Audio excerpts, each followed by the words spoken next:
और इस वक्त बड़ी खबर रूस यूक्रेन युद्ध से जुड़ी हुई ये बड़ी खबर है, जहां कड़े विरोध में फंसी है रूसी सेना। ब्रिटिश खुफिया एजेंसी का ये दावा है और दावे में ये कहा जा रहा है कि सड़कों पर फंस चुकी है रूस की सेना। यूक्रेनी सेना ने चारों तरफ से घेर लिया है रूसी सैनिकों को और यूक्रेन में अब ये रूसी सेना फंस चुकी है। ये खुफिया एजेंसी का दावा है इस वक्त। ये अब तक की युद्ध की बड़ी खबर, क्योंकि रूसी सेना जो कि अपने ताकत को दिखा रही थी यूक्रेन के सामने, लेकिन अब ब्रिटिश खुफिया एजेंसी का ये दावा है कि रूसी सेना सड़कों पर फंस चुकी है। और कहां पे? यूक्रेन के अलग अलग हिस्सों में। यानी जो अभी तक घेरेबंदी की खबर आ रही थी कि रूस ने की है, अब अलग इससे खबर आ रही है। अब खबर आ रही है कि यूक्रेनी सेना ने चारों तरफ से घेर लिया है और कड़े विरोध में, यानी जो आम नागरिकों का विरोध है वो विरोध भी झेलना पड़ रहा है। सड़कों पर फंस चुकी है रूस की सेना। और क्या यही वजह है जिससे संकेत मिलने शुरू हो चुके हैं पुतिन के तरफ से या पुतिन के प्रतिनिधि मंडल की तरफ से, उनके विदेश मंत्रालय की तरफ से, कि बातचीत हो सकती है? क्या उनकी सेना अब उस तरीके से लोहा नहीं ले पा रही है? तो क्या ये भी हम वजह माने कि अब ये विकल्प के रास्ते हम आगे बढ़ें और बात बने और सीजफायर हो जाए?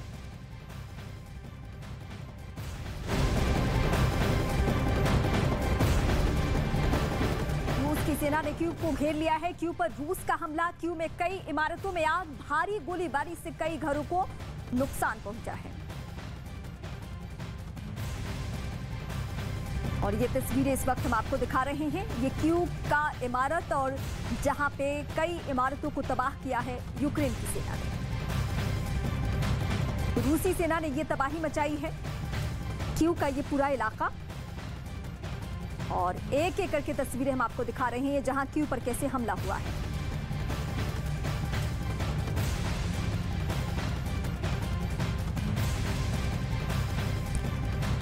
तो क्यू पर यह हमला हुआ है और ये हमले की तस्वीरें इस वक्त हम आपको दिखा रहे हैं। धमाकों की आवाज से पूरा ये इलाका थर्रा उठा है।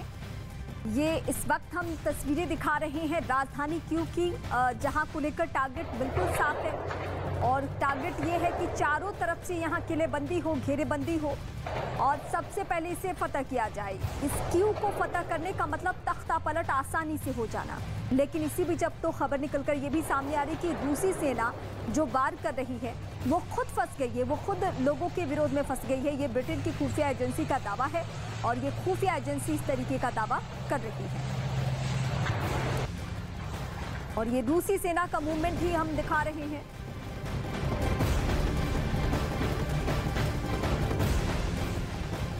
और इस बीच एक और बड़ी खबर, क्यू में हमले के बाद भारी तबाही मची है। क्यू में एक इमारत में आग लग गई है। यह आग लगने की बड़ी खबर इस वक्त हम आपको बता रहे हैं, जहां पे ये देखिए इस इमारत की तस्वीरें। ये पूरी तरीके से इस इमारत को नुकसान पहुंचाया गया है। और सिर्फ ये एक इमारत की बात नहीं है, बल्कि क्यू में ऐसे कई इमारत हैं जिसको बहुत नुकसान पहुंचा हुआ है। और हालांकि युद्ध स्तर पे राहत बचाव कार्य भी जारी है। जो लोग फंसे हुए हैं उनको वहां से महफूज करके सुरक्षित वहां से बाहर निकाला गया है। स्कूल, कॉलेज सभी एक के बाद एक तबाह। और ये दो तस्वीरें आपकी टीवी स्क्रीन पर। क्यू पर बड़ा हमला हुआ है और लगातार सायरन की आवाज गूंज रही है। और इस सायरन की आवाज का मतलब बिल्कुल साफ है कि आपको अब ऐसे खुले आसमान के नीचे नहीं घूमना है, अपने घरों में नहीं रहना है, बल्कि सुरक्षित जगहों की तलाश करनी है और बंकरों में सीधे आपको शिफ्ट हो जाना है।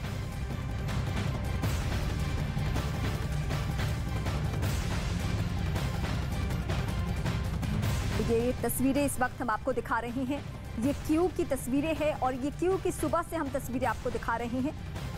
मकसद बिल्कुल साफ है। अब 4 तस्वीरें आपकी टीवी स्क्रीन पर, सिर्फ क्यू की हम 4 तस्वीरें दिखा रहे हैं आपको, जहां पहली तस्वीर हमले की है। दूसरी, इमारत पूरी तरीके से तबाह, धमाकों की आवाज से पूरा इलाका गूंज रहा है और रेस्क्यू ऑपरेशन भी जारी है। यानी कुछ एक लोग जो कि अभी नहीं गए हैं ये देश छोड़कर, यूक्रेन छोड़कर, उनकी तस्वीरें इस वक्त हम टीवी स्क्रीन पर दिखा रहे हैं। ये रेस्क्यू ऑपरेशन की तस्वीरें, जहां युद्ध स्तर पे ये रेस्क्यू चल रहा है ताकि कोई भी शख्स अभी यहाँ पे बचा हुआ हो, कोई भी ऐसा शख्स जो कि इधर फंसा हुआ हो उसको यहाँ से सुरक्षित निकाला जा सके, बंकरों में शिफ्ट किया जा सके। कोई घायल है तो उसका प्रॉपर इलाज हो। ये भी चुनौती है। चौतरफा चुनौती यूक्रेनी सेना के सामने, हर मोर्चे पे लोहा लेती यूक्रेनी सेना, लेकिन दुनिया के